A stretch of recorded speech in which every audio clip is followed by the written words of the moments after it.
नमस्कार मंडळी, कसे आहात तुम्ही सगळे? मी संध्या सप्रे यूट्यूबवरील माझ्या आध्यात्मिक चॅनलमध्ये अमृताचे डोही यामध्ये मी तुम्हा सगळ्यांचं मनापासून स्वागत करते. सर्वप्रथम मी तुम्हाला अशी विनंती करते की तुम्हाला माझे कार्यक्रम आवडत असतील तर कृपया लाईक करा, शेअर करा, सबस्क्राईब करा. आजच्या माझ्या एपिसोडचा विषय आहे भगवद्गीता अध्याय 2. पहिला अध्याय आपण बघितलेला आहे. आता अध्याय 2ला मी सुरुवात करते. प्रथम मंगलाचरण म्हणून मी कार्यक्रमाला सुरुवात करते. श्रीमन महागणाधिपतये नमः. वक्रतुंड महाकाय सूर्यकोटी समप्रभ निर्विघ्नं कुरु मे देव सर्वकार्येषु सर्वदा. कृष्णाय वासुदेवाय हरये परमात्मने प्रणतक्लेशनाशाय गोविंदाय नमो नमः.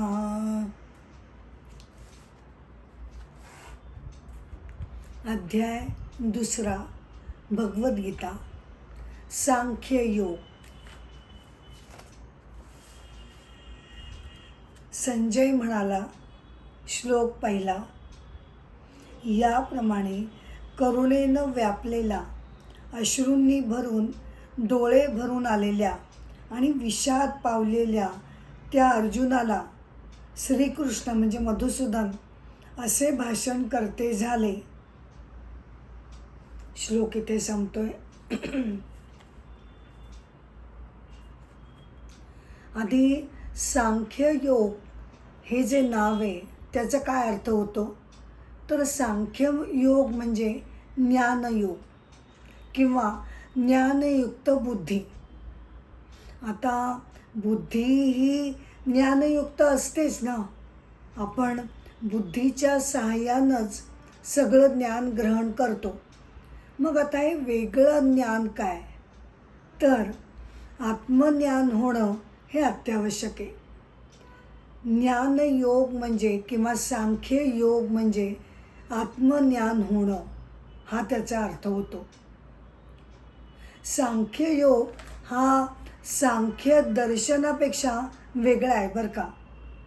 म्हणजे आपल्या भारतीय तत्त्वज्ञानामध्ये जी 6 दर्शनं सांगितलेली आहेत त्याच्यामध्ये सांख्य दर्शन येतं आणि त्याचे प्रवर्तक कपिल ऋषी आहेत. ते काय सांगतं तर जगतामध्ये 2 तत्व ही स्वतंत्र आहेत. एक म्हणजे चैतन्य तत्व किंवा आत्मतत्व जे सगळ्या ब्रह्मांडामध्ये वसलेलं आहे आणि त्याच्यामुळे प्राण ऊर्जा सगळ्यांना मिळते. आणि दुसरं तत्व जे आहे ते म्हणजे प्रकृती किंवा निसर्ग किंवा हे सगळं जगत. म्हणजे दोन्ही तत्व ते स्वतंत्र, स्वयंभू आणि स्वतंत्र सत्तेची मानतात. याच्या उलट सांख्ययोग काय सांगतो तर आत्मज्ञान योग असं सांगतो की जगतामध्ये एकच एक संपूर्ण अर्थाने अशी सत्ता आहे. ती कोणाची आहे तर ती चैतन्य तत्वाची जी ऊर्जा आहे ते एकमेव परमसत्य आहे. तर याप्रमाणे अर्जुन, आता आपण पहिल्या अध्यायामध्ये बघितलं की त्याला खूप विषाद झालेला आहे. समोर सगळे आपले नातेवाईक आहेत, गुरुजन आहेत, त्यांना मी कसं मारू यामुळे त्याचे डोळे अश्रूंनी डबडबलेले आहेत. तो गोंधळून गेला आहे. त्याला काय करावं, कसं वागावं हे काही समजेन असं झालेलं आहे.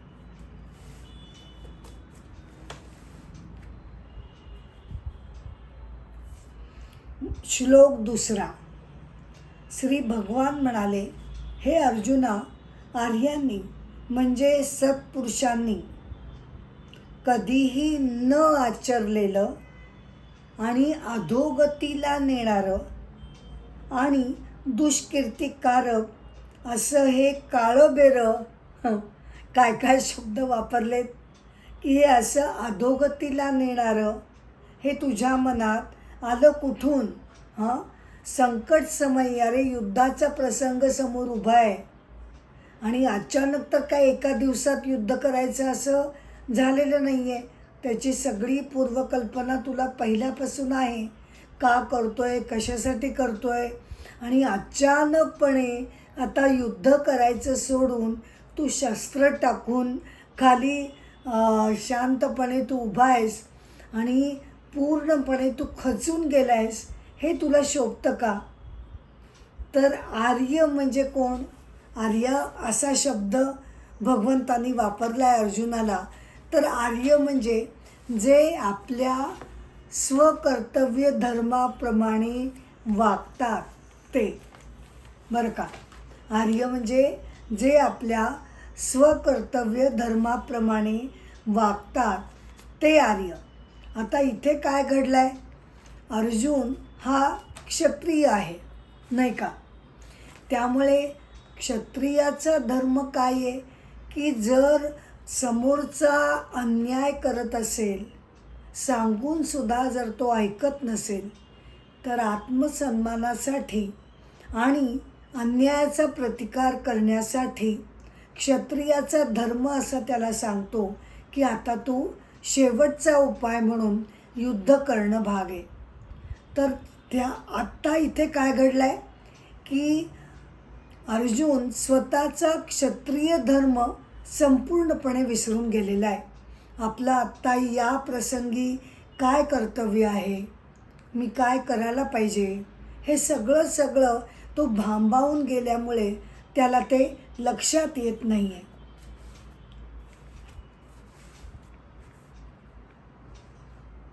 श्लोक 3. हे पार्था, अरे असा नामर्द होऊ नकोस, हे तुला शोभत नाही. अरे तू तर शत्रूला ताप देणारा, अंतःकरणाचं हे क्षुद्र दुबळेपण सोडून तू युद्धाला उभा राहा.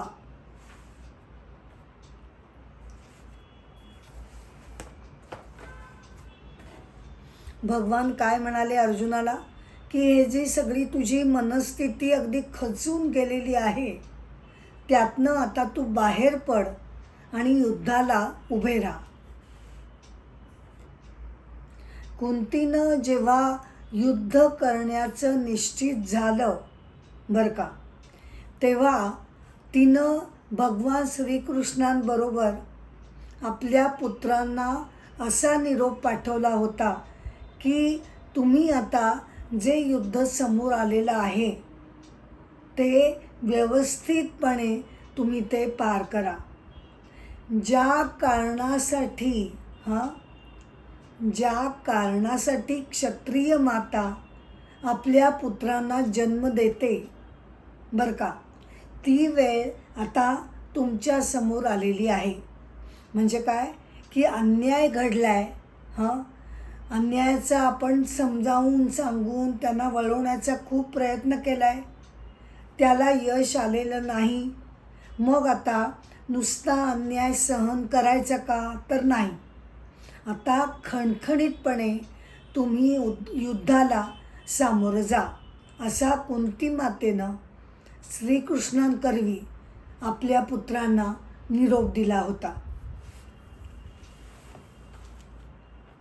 काय आहे ना, हे अंतःकरणाचं जे दुबळेपण अधूनमधून असं जे वरती येतं, त्याला वेळच्या वेळी तुम्ही त्याच्यावर उपाय करणं हे खूप महत्त्वाचं असतं. नाहीतर मग तो मनाचा जो दुबळेपणा आहे तो एवढा काही हावी होऊन जातो की आपली बुद्धी, आपली विवेकशक्ती काही काम करीनाशी होते. आता या संदर्भात एक छोटी कथा किंवा छोटी माहिती मला तुम्हाला द्यावीशी वाटते की अत्यंत प्रतिकूल परिस्थिती असताना सुद्धा जर व्यक्तीनं मनाचा निश्चय केला ना तर सगळे प्रॉब्लेम ती बाजूला सारू शकते. हो, ही कथा आहे मालिनी चिप या व्यक्तीची. मालिनी चिप, तिचा जन्म 1966 साली झाला. ती जन्मतःच सेरेब्रल पाल्सीने या विकारानं अगदी त्रस्त झालेली होती. हातापायांची हालचाल त्याच्यामध्ये अतिशय कष्टपूर्वक आणि कशीबशी होऊ शकते. परंतु तरीसुद्धा या अतिशय भयंकर अशा आजारपणावर मात करून तिनं BA पूर्ण केलं, त्याच्यानंतर MA पूर्ण केलं. 2010 तिनं वन लिटिल फिंगर हे आत्मचरित्र लिहिलं. त्यानंतर तिनं ॲडॅप या संस्थेची स्थापना केली. ॲडॅप म्हणजे काय? Able disable all people together. अशा प्रकारे तिनं संस्था स्थापन केली. त्या लायब्ररीसुद्धा चालवतात. शिवाय त्या एम्पॉवरमेंटचे कोर्सेससुद्धा घेतात. 2011 त्यांना एम्पॉवरमेंट ऑफ पीपल यासाठी राष्ट्रीय पुरस्कारानं त्यांना सन्मानित करण्यात आलं. आणि 2017 साली सेरेब्रल पाल्सी जी ग्लोबल संस्था आहे त्यांनी तिला ॲवॉर्ड देऊन सन्मान तिचा करण्यात आला. म्हणजे अगदी प्रतिकूल परिस्थितीमध्ये अजिबात हार न मानता मालिनी चिप यांनी त्या परिस्थितीवर विजय मिळवला आणि त्यांनी अत्यंत स्वतःचं असं वेगळं व्यक्तिमत्व त्यातून निर्माण केलं.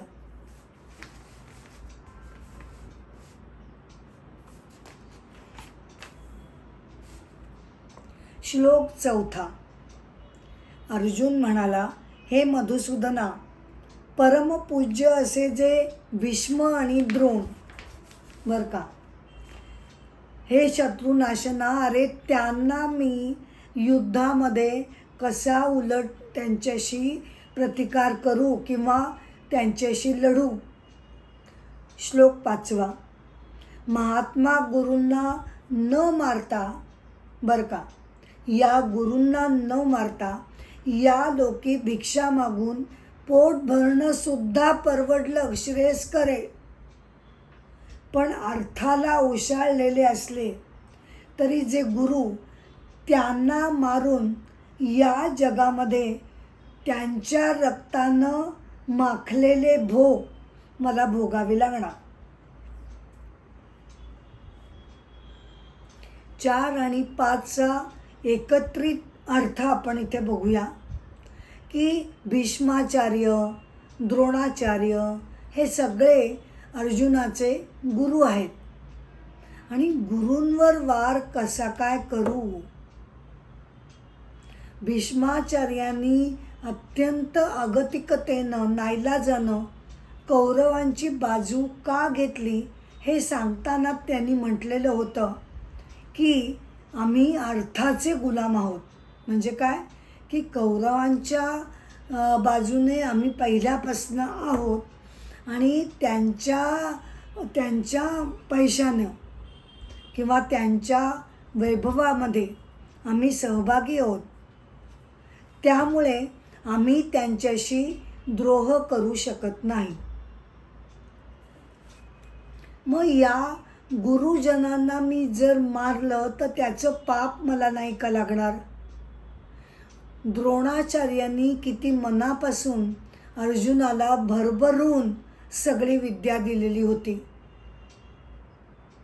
आणि म्हणूनच जेव्हा अर्जुन त्यांनी ज्या कठीण कठीण परीक्षा घेतल्या त्यातनं जेव्हा अर्जुनानं अत्यंत यशस्वीपणे त्या सगळ्या परीक्षा जेव्हा पार केल्या तेव्हा द्रोणाचार्य त्याच्यावर अतिशय प्रसन्न झाले आणि त्यांनी ब्रह्मशिर नावाचं अस्त्र, बरं का, अत्यंत दुर्मिळ असं ते अत्यंत स्फोटक प्रभावी अस्त्र त्यांनी अर्जुनाला पारितोषिक म्हणून दिलं आणि ते म्हणाले की ह्याचा शक्यतो वापर तू करायचा नाहीस, हे मात्र तू लक्षात ठेव, कारण या अस्त्रानं सगळ्या मनुष्यांचा, तुझ्यासमोर जे आहेत त्यांचा संहार होऊ शकतो.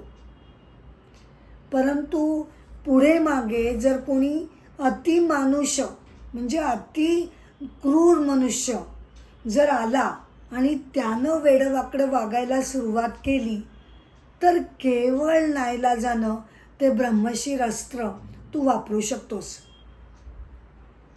म्हणजे द्रोणाचार्य आणि अर्जुन यांचं अतिशय घट्ट असं गुरु शिष्याचं नातं झालेलं होतं आणि त्यामुळे अर्जुन व्याकुळ झालेला आहे की नाही मी त्यांना मारू शकत, हे तो पुन्हा पुन्हा भगवंतांना समजावून सांगतोय.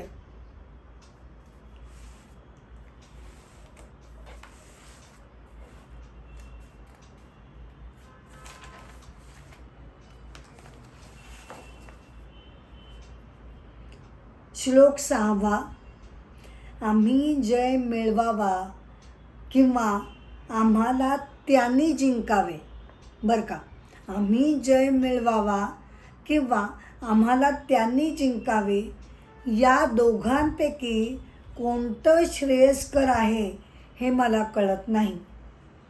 ज्यांना मारून जिवंत राहायची आम्हाला इच्छा नाही तेच हे माझे नातेवाईक, हे कौरव युद्धाला माझ्यासमोर उभे आहेत.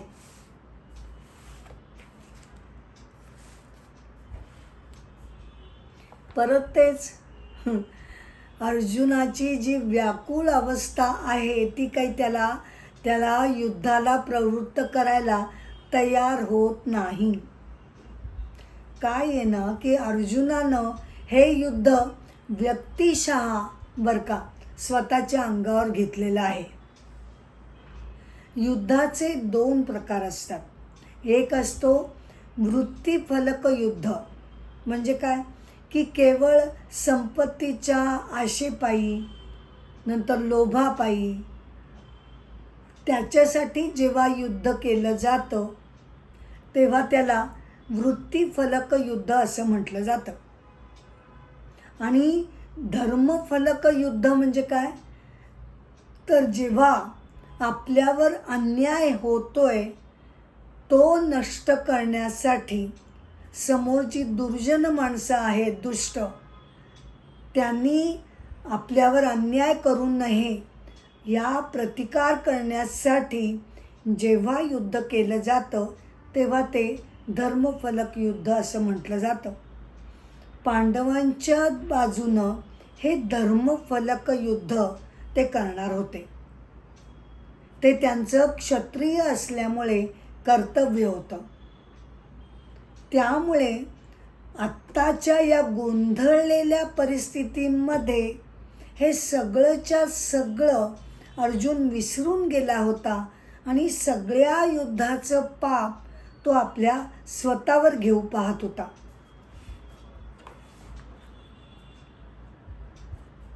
श्लोक 7. दैन्यानं माझी स्वाभाविक वृत्ती नष्ट होऊन, बरं का, दैन्यानं माझी स्वाभाविक वृत्ती नष्ट होऊन मला कर्तव्याचा मनाला मोह पडल्यामुळे मी आता तुम्हाला विचारते, जे निश्चय करून श्रेयस्कर असेल ते तुम्ही मला सांगा. पहिल्या अध्यायामध्ये आणि आत्तापर्यंतच्या श्लोकामध्ये अर्जुन स्वतःची व्याकुळ अवस्था वारंवार भगवंतांना समजावून सांगत होता की या आशेनं की मध्येच त्याला भगवान अडवून म्हणतील की हो बरोबर आहे तुझं, माझ्या पण हे लक्षात आलं नव्हतं, चल आपण रणांगणाच्या बाहेर दोघं जाऊया आणि मग त्यातनं पलायन करूया आणि मग कुठे जायचं तिथे जाऊया. हां, पण असं काही घडलंच नाही. का? कारण अर्जुन जे सांगत होता ते योग्यच नव्हतं. त्यामुळे भगवंतांनी त्याला अजिबात संमती दिली नाही आणि आता तो संपूर्णपणे कोसळून गेला आहे आणि भगवंतांना तो म्हणतो आहे की मी तुम्हाला शरण आलो आहे. मला आता काय कळतच नाही आहे, काय योग्य आणि काय अयोग्य. जे श्रेयस्कर असेल ना ते मला तुम्ही सांगा.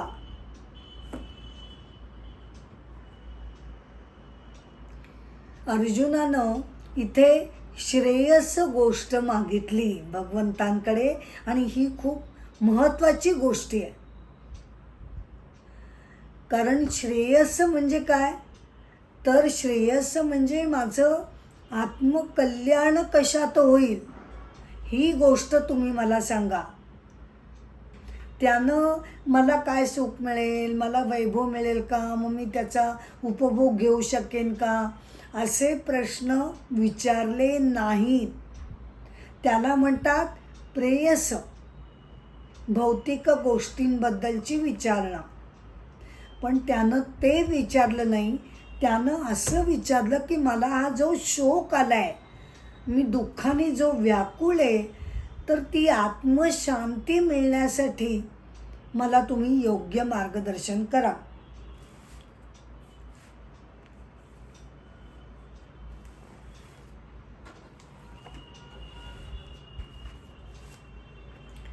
श्लोक 8. आता 8, 9 आणि 10 हे मी एकत्र म्हणते. श्लोक 8. कारण पृथ्वीवर निष्कंटक समुद्र राज्य किंवा देवांचेही स्वर्गाचं स्वामित्व मिळालं बरं का, मला हे राज्य मिळालं आणि स्वर्गप्राप्ती पण जरी झाली तरी इंद्रियांना शोषून टाकणारा हे जे माझं दुःख आहे, हा जो माझा शोक आहे, ते दूर करेल असं मला कोणतेही साधन दिसत नाही. श्लोक 9. याप्रमाणे शत्रूला ताप देणारा जो गुडाकेश म्हणजे अर्जुन, त्यानं भगवंतांना सांगितल्यावर मी लढणार नाही असं त्यांना सांगून तो स्तब्ध उभा राहिला. नंतर हे धृतराष्ट्रा, संजय सांगतोय, दोन्ही सैन्यांच्या मध्ये खिन्नपणे बसलेल्या अर्जुनाकडे श्रीकृष्ण जरा हसल्यासारखे करून असे म्हणाले, म्हणजे आपली सगळी व्यथा त्यानं मोकळी केली. परत मला तुमचा गायडन्स हवा आहे हे पण सांगितलं. काउन्सेलिंगची अर्जुनाला नितांत गरज होती. माझं आत्मकल्याण होणार नाही हा पूर्वग्रह त्यांनी मनामध्ये तो घेऊन बसलेला होता. मला पाप लागेल. तर त्यासाठी आता बरं का भगवंतांना जरा वेगळ्या प्रकारे त्याचं काउन्सेलिंग करणं हे गरजेचं होतं. का? कारण आत्ता अर्जुनाची अवस्था कशी होती, त्याला त्याचं कर्तव्य करायचं नव्हतं. त्याला त्यातनं बाहेर पडायचं होतं, त्याला पलायन करायचं होतं. पण मी पलायन करतो असंही त्याला म्हणणं कमीपणाचं वाटत होतं, नाही का? प्रत्येकाला जेव्हा एखादा माघार घेतो तेव्हा तो त्यासाठी काहीतरी जी कारणं आहेत ती कशी योग्य होती म्हणून मी माघार घेतली हे सांगण्याचा प्रयत्न करत असतो. तसंच अर्जुनाचं झालं आहे. सगळं पाप लागेल, गुरुजन आहेत, नातेवाईक आहेत, मग हे सगळं डोक्यावर मी पाप घेऊन जाऊ कुठे? तर त्यामुळे संन्यास घेणं हा मार्ग त्याला आता खुणावत होता. सगळं जाऊ दे, ते युद्ध जाऊ दे, सगळं जाऊ दे, चल तू आणि मी बाहेर पडूया. भगवंतांच्या लक्षात आलं की आता त्याला कधी नव्हे तो संन्यास मार्ग त्याला खुणावतोय. मग त्यासाठी परमेश्वराचं ज्ञान ज्यांना झालेलं आहे बरं का, ज्यांना परमेश्वराची प्रत्यक्ष अनुभूती आलेली आहे, अशी जी ज्ञानी माणसं आहेत, अशी जी ज्ञानी माणसं आहेत ते जगतामध्ये कसे वागतात हे आता अर्जुनाला दाखवणं भाग आहे. तर ज्ञानी माणसं दोन प्रकारे जगतामध्ये वागतात. शुकासारखी जी व्यक्ती असतील ती संन्यास मार्ग घेऊन या संसारापासनं ते लांब जातील, बरोबर. आणि जनक राजासारखे जे राजे होऊन गेले, जे स्वतः आत्मज्ञानी होते आणि तरीही ते राज्यकारभार चालवत होते, तर जनकासारखे जे आत्मज्ञानी असतील ते आत्मज्ञान झालं तरीसुद्धा संन्यास न घेता ते आपलं स्वकर्तव्य अगदी निमूटपणे चोखपणे पार पाडतील. दोन्ही मार्ग हे मोक्षासाठी योग्य आहेत. संन्यास मार्ग त्याला काय म्हटलं जातं? सांख्य योग, म्हणजे आत्ताचा आपला दुसऱ्या अध्यायाचं शीर्षक सांख्य योग, ज्ञानयोग किंवा संन्यास योग. आणि दुसरा जो जनक राजांनी स्वीकारलेला मार्ग आहे त्याला म्हटलं जातं निष्काम कर्मयोग. म्हणजे आत्मज्ञान झालं असलं तरी ते लोकांमध्येच लोककल्याणासाठी ते कार्य करतात.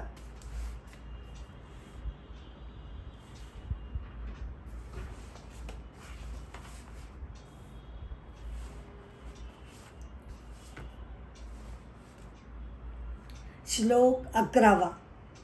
भगवान म्हणाले, अर्जुना, ज्यांचा शोक करू नये त्यांचा तू शोक करत आहेस आणि ज्ञानाच्या गोष्टी तू मला सांगत आहेस. कोणाचे प्राण गेले काय आणि राहिले काय, ज्ञानी पुरुष त्याचा शोक करत नाहीत.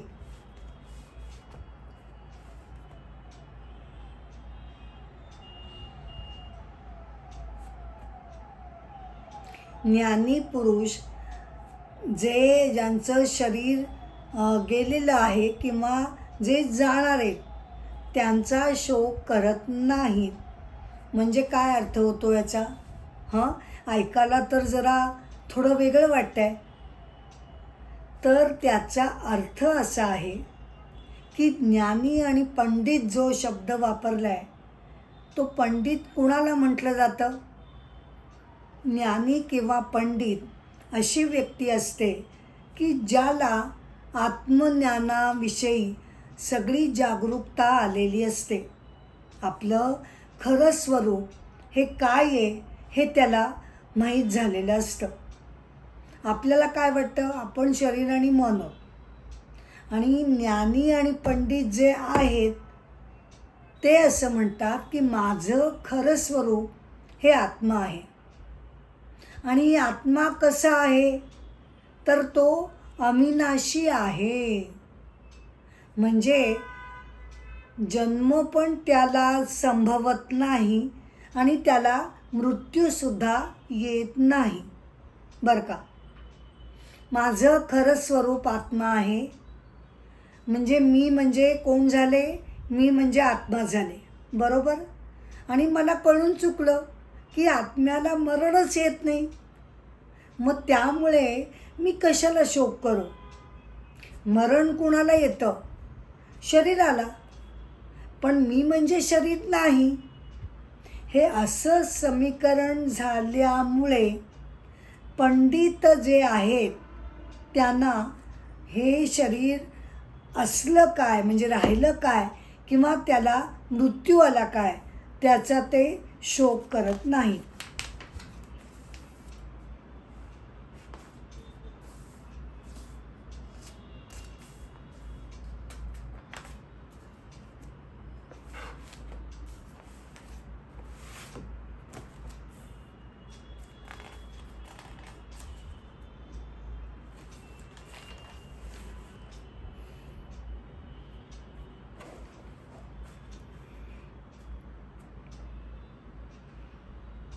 आता श्लोक 11 जो आहे तिथपासनं खरं म्हणजे भगवद्गीतेच्या तत्वज्ञानाला सुरुवात झालेली आहे.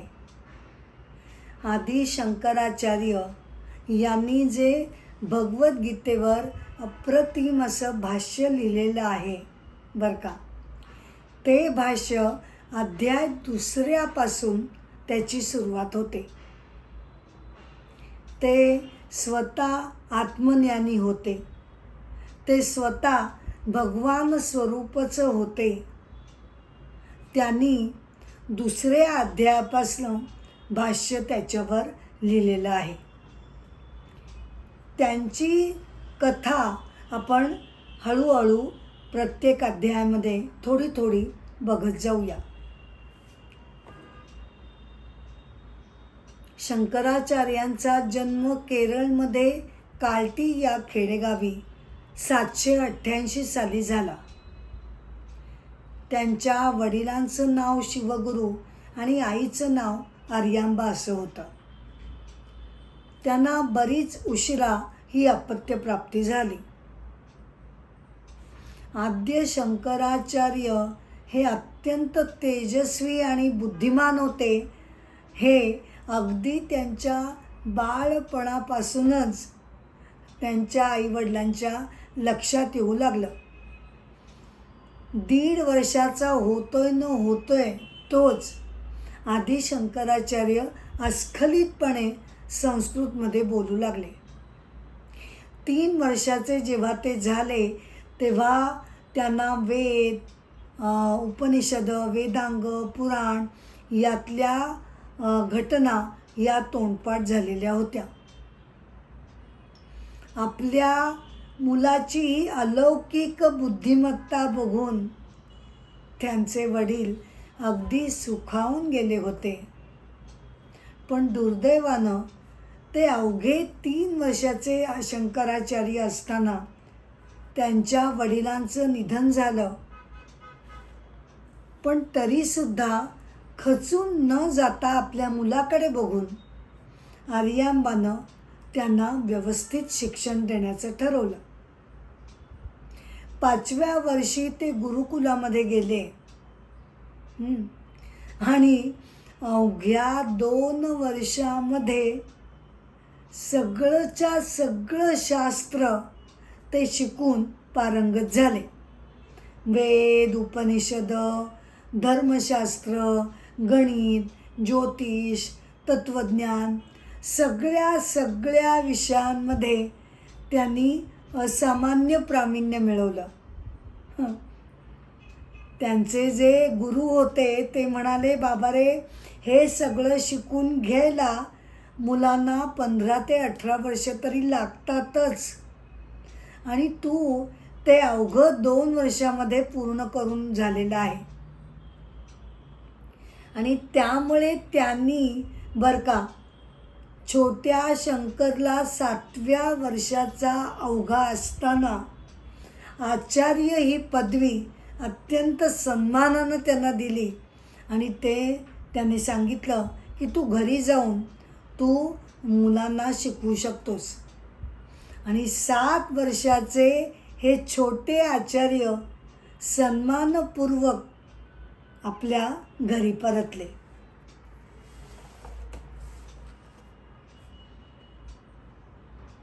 श्लोक 12 असे पहा, भगवान म्हणतात की पूर्वी मी कधी नव्हतो असे नाही. बरं का, पूर्वी मी कधी नव्हतो असं नाही. तू आणि राजे म्हणजे हे सगळे लोक पूर्वी नव्हते असंही नाही. आणि आपण सर्व यापुढे होणार नाही असंही नाही.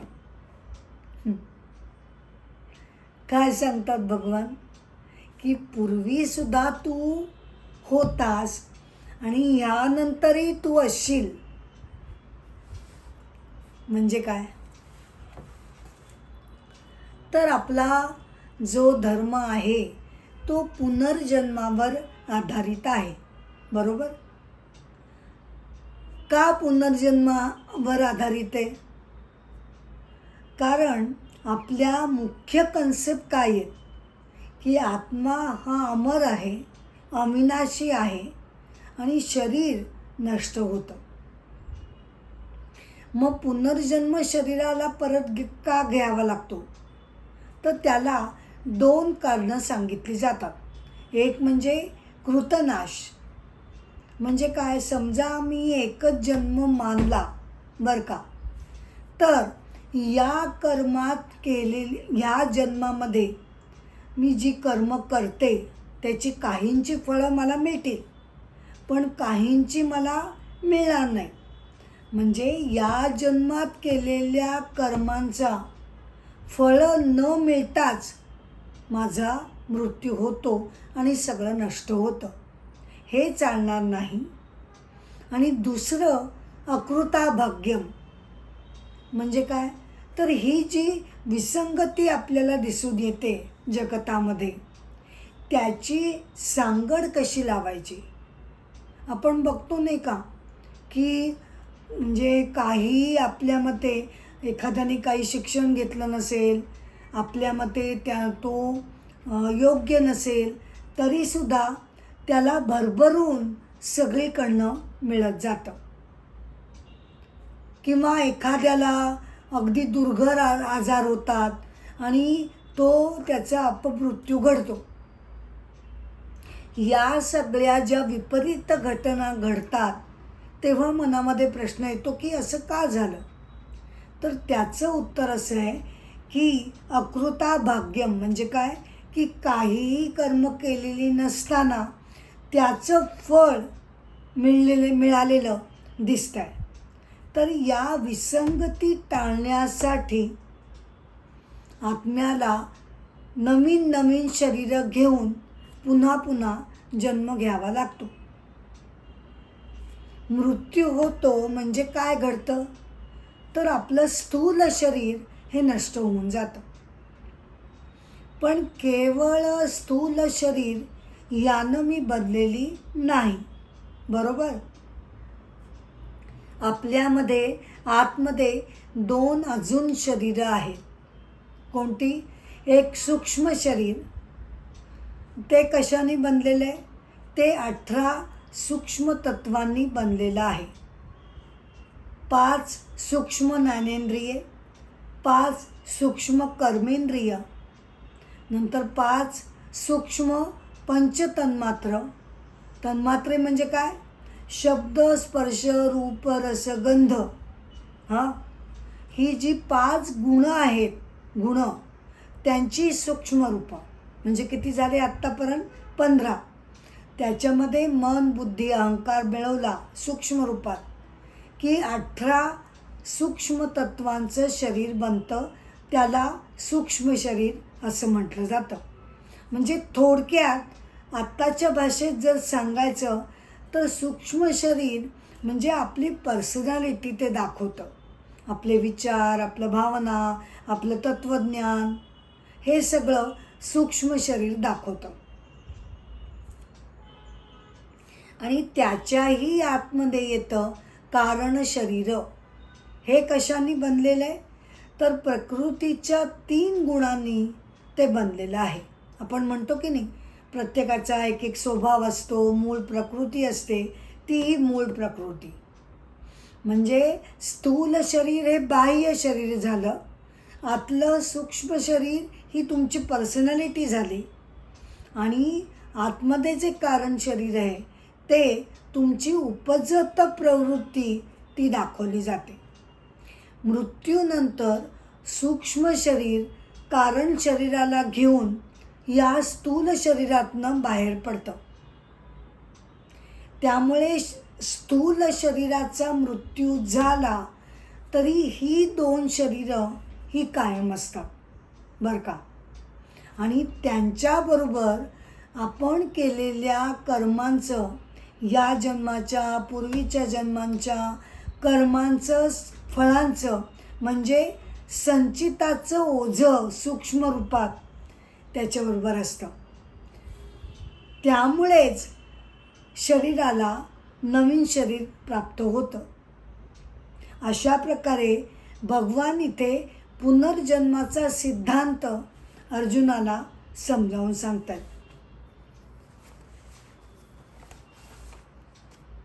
पुनर्जन्म घडतो का? कारण संचित जे आहे ते पूर्णपणे शून्य झाल्याखेरीज माणसाला या जन्ममृत्यूच्या चक्रातून सुटका होणं शक्य नाही.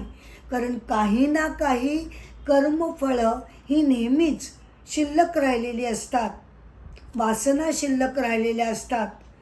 त्यांचा उपभोग घेण्याकरता नवीन शरीर त्याप्रमाणे परत जन्माला यावं लागतं.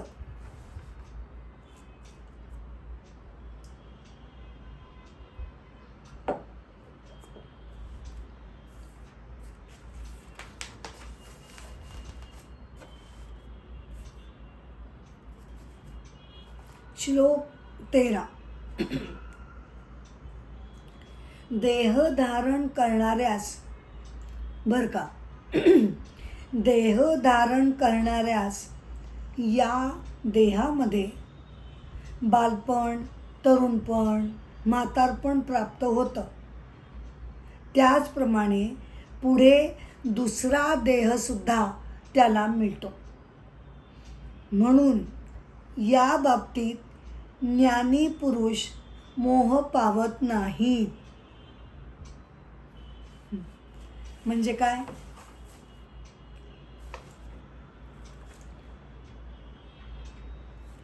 अर्जुनाला चिंता कोणती होती? मी ह्याला कसं मारू, त्याला कसं मारू, ही चिंता त्याला पडलेली होती नाही का. मग मारणं म्हणजे काय आणि मरण पावणं म्हणजे काय हे तत्वज्ञानाच्या दृष्टीनं त्याला समजावून सांगणं हे भाग होतं बरोबर.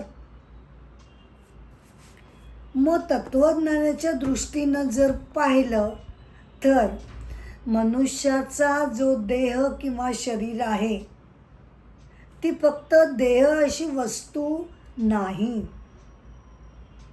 तो कशाचा बनलेला आहे तर आत्मा आणि शरीर बरं का. आपण कशाचे बनलेलो आहोत? आत्मा पण त्याच्यात घटक आहे आणि शरीर हे पण आहे. यापैकी आत्मा हा जो घटक आहे तो कसा आहे? त्याला मारलं जात नाही बरोबर.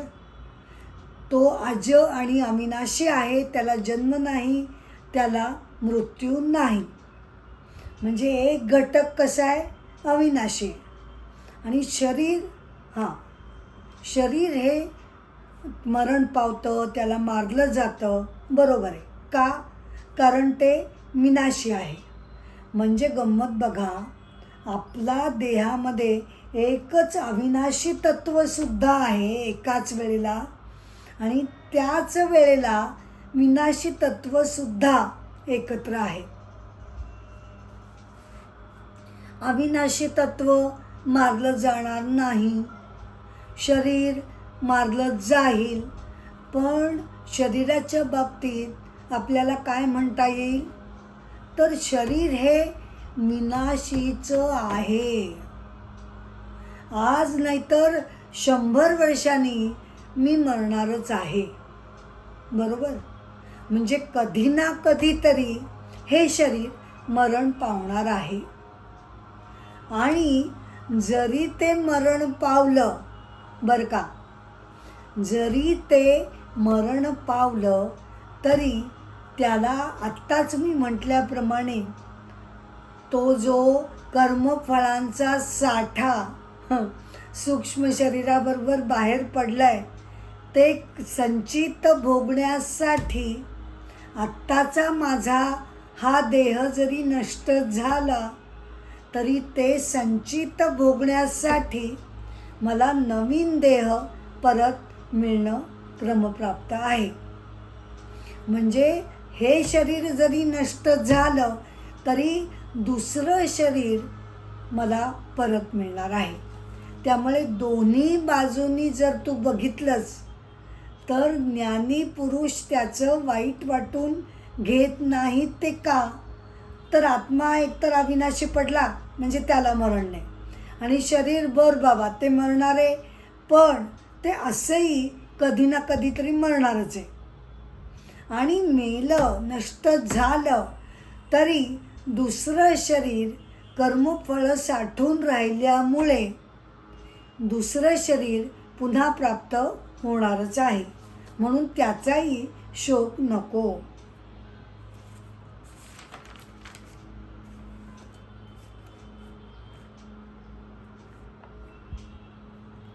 श्लोक 14.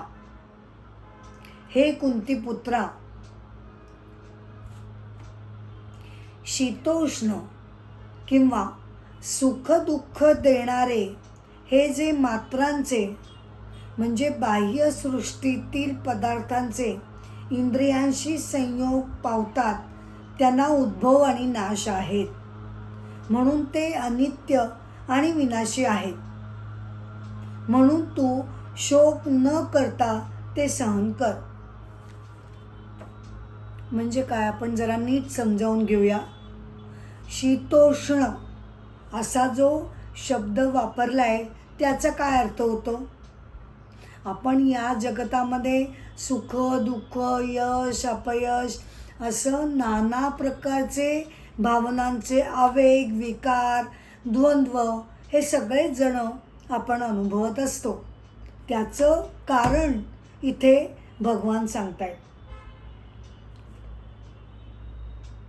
कारण आदल्या श्लोकामध्ये काय पटवून दिलं की शरीर जरी गेलं तरी दुसरं मिळणार आहे, आत्मा अविनाशी आहे, म्हणून दोन्ही बाजूनी तू शोक करू नकोस. पण जरी शोक करू नको हे जरी बरोबर असलं तरी आत्ता या देहात असताना सुद्धा मला जे दुःख होत असतात आणि देह जाताना सुद्धा मला जे दुःख होणार आहे त्याचं काय मग, नाही का? त्याचं एक्सप्लेनेशन इथे भगवान देत आहेत. भगवान असं म्हणतायत शीतोष्ण, शीत आणि उष्ण.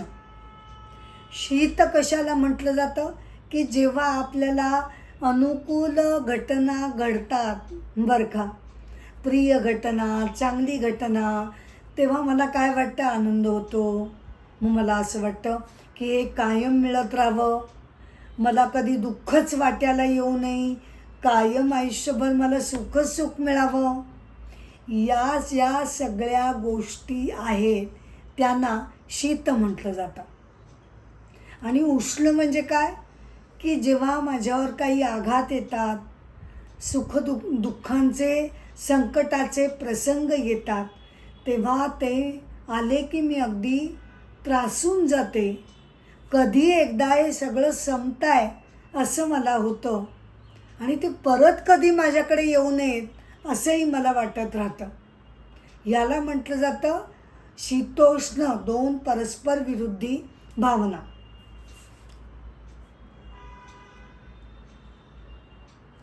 आणि मात्रा स्पर्श बरं का, हा जो शब्द वापरला आहे त्याचा काय अर्थ, तर मात्रा म्हणजे काय, तर ज्ञानेंद्रिय बरं का, डोळे, कान, नाक. आणि स्पर्श म्हणजे त्यांचे विषय. डोळ्यांचा विषय काय झाला, वेगवेगळ्या गोष्टी बघणं. कानांचा विषय काय झाला, वेगवेगळ्या गोष्टी ऐकणं. अशा प्रकारे इंद्रिय आणि त्यांचे विषय यांचा संयोग झाला म्हणजे मी एखादी प्रिय गोष्ट बघते, मी एखादी अप्रिय गोष्ट बघते, नाही का?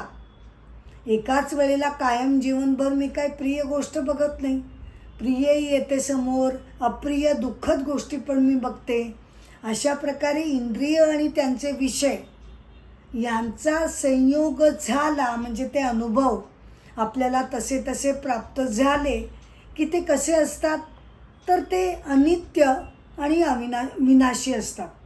म्हणजे काय, आता हे लक्षात घ्या की शरीर आपलं कोणापासून बनलेलं आहे, प्रकृतीपासून, बरोबर. प्रकृती कशी आहे, ती त्रिगुणी आहे. हां, परत ती स्वतःच विनाशी आहे, बरोबर. मग प्रकृतीपासनं बनलो आहे, ती स्वतःच विनाशी, त्यामुळे माझं शरीर हे विनाशी. शरीर विनाशी झालं म्हणजे पुढचं सूत्र काय येतं, त्यातली इंद्रिय, भावभावना, विकार, मोह, द्वेष, लोभ अशा असंख्य भावनासुद्धा एक एक करत आपण जसे खाली येतो ते सगळेच्या सगळे अनित्य आणि विनाशी ठरतात. का, कारण त्याचा स्रोतच अनित्य आणि विनाशी आहे, बरोबर. त्यामुळे शरीर, इंद्रिय, मन, बुद्धी, विकार, भावना एका पाठोपाठची यादी सुरू होते. ते सगळंच्या सगळं अनित्य आणि विनाशी आहे. त्यामुळे हे भारता, तू ते सहन करायलाच पाहिजे. ते येणार आणि ते जाणार. दुःख आलं तरी ते कायमचं राहणार नाही, सुख आलं तरी पण ते कायमचं राहणार नाही. हे सगळंच हा शरीराचा जो सगळा भावनांचा आवेग आहे, विकार आहेत, ते सगळेच्या सगळे हे विनाशी आहेत. म्हणून तू त्यांना सहन कर.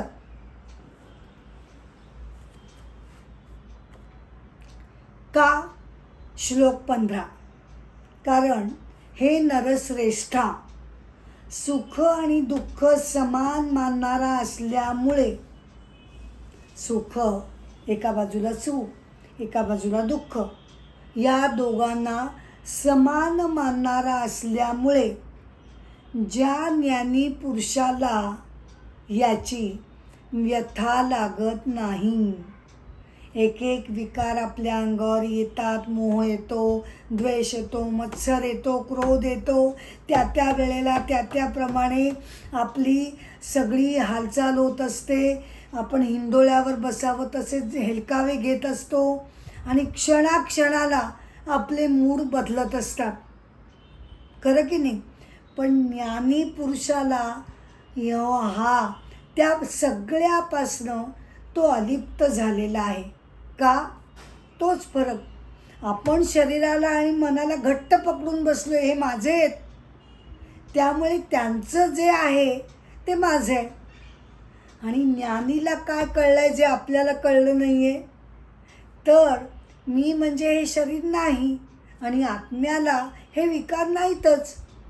दुसऱ्याचं सुखदुःख मी का माझ्या अंगावर घेऊ, हा साधा प्रश्न आहे.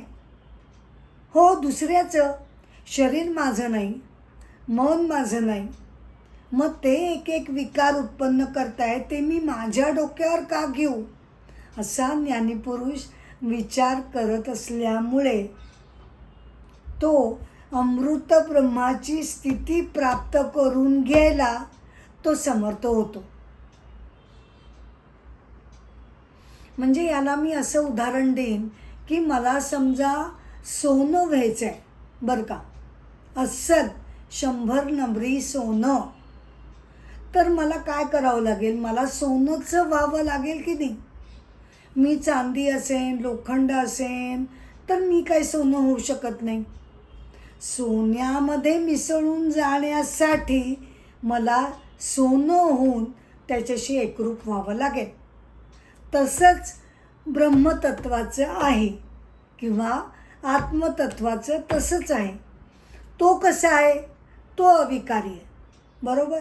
मग तसंच मला जर होता आलं, बरं का, विकारांनी जर मला त्रस्त केलं नाही,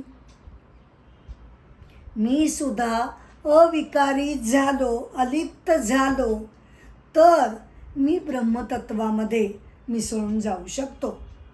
याप्रमाणे ज्ञानी पुरुष आत्मतत्वाची जी गुणधर्म आहेत ते गुणधर्म आता त्यांच्यात आल्यामुळे ते अमृततत्वाची प्राप्ती करून घेऊ शकतात, असा त्याचा अर्थ होतो.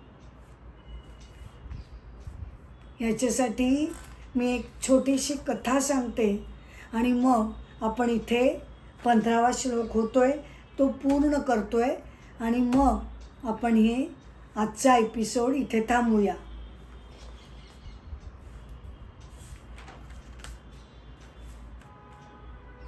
कथा आहे स्वामी विवेकानंद यांची, बरं का.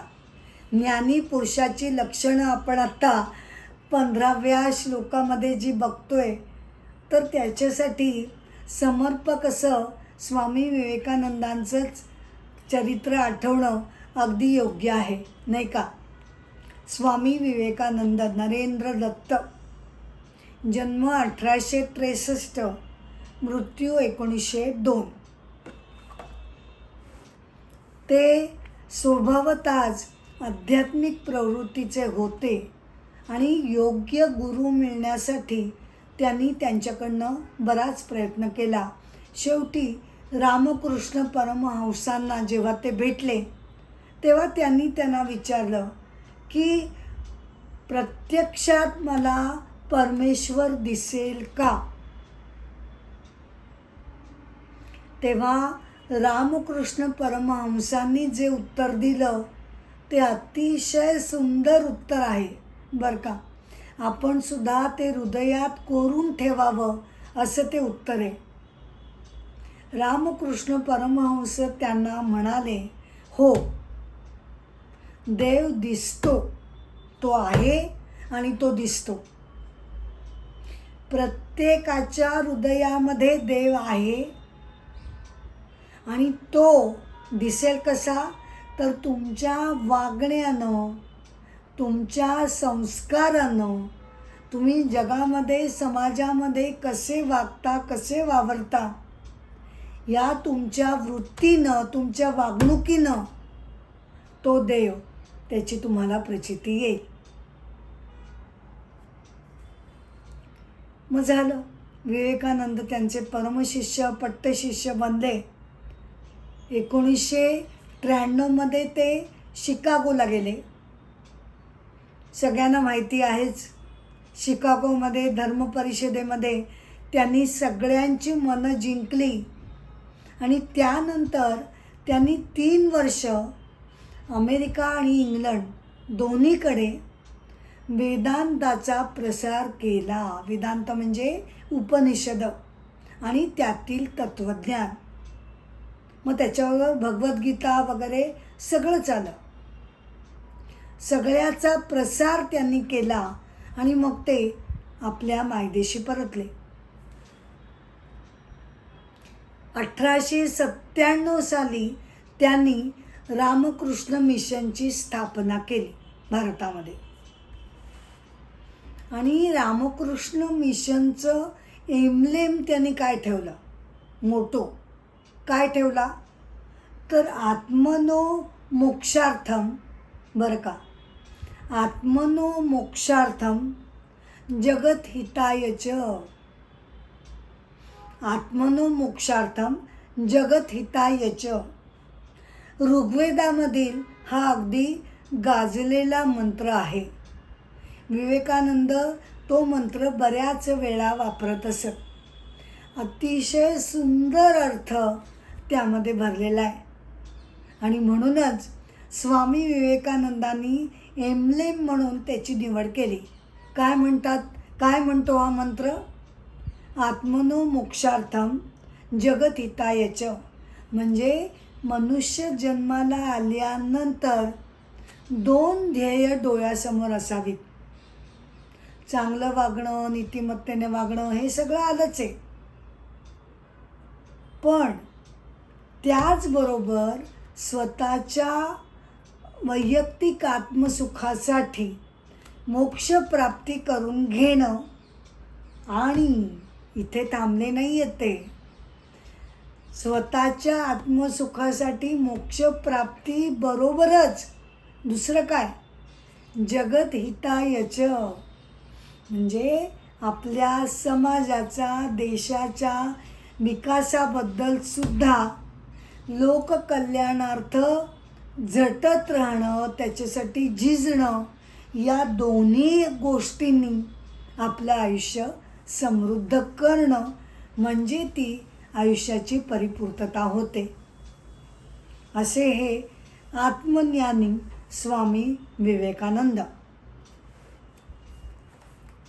आता इथे मी दुसऱ्या अध्यायावरील 1 ते 15 श्लोक इथे पूर्ण केलेले आहेत आणि मी हा एपिसोड इथे थांबवत आहे. तुम्हाला सगळ्यांना परत एकदा विनंती करते की तुम्हाला माझे कार्यक्रम आवडत असतील तर कृपया तुम्ही लाईक करा, शेअर करा आणि सबस्क्राईब करा, अशी माझी नम्र विनंती आहे. आता पुढच्या एपिसोडमध्ये आपण अध्याय 2 16व्या श्लोकापासून आपण श्लोक बघायला सुरुवात करू. तोपर्यंत नमस्कार.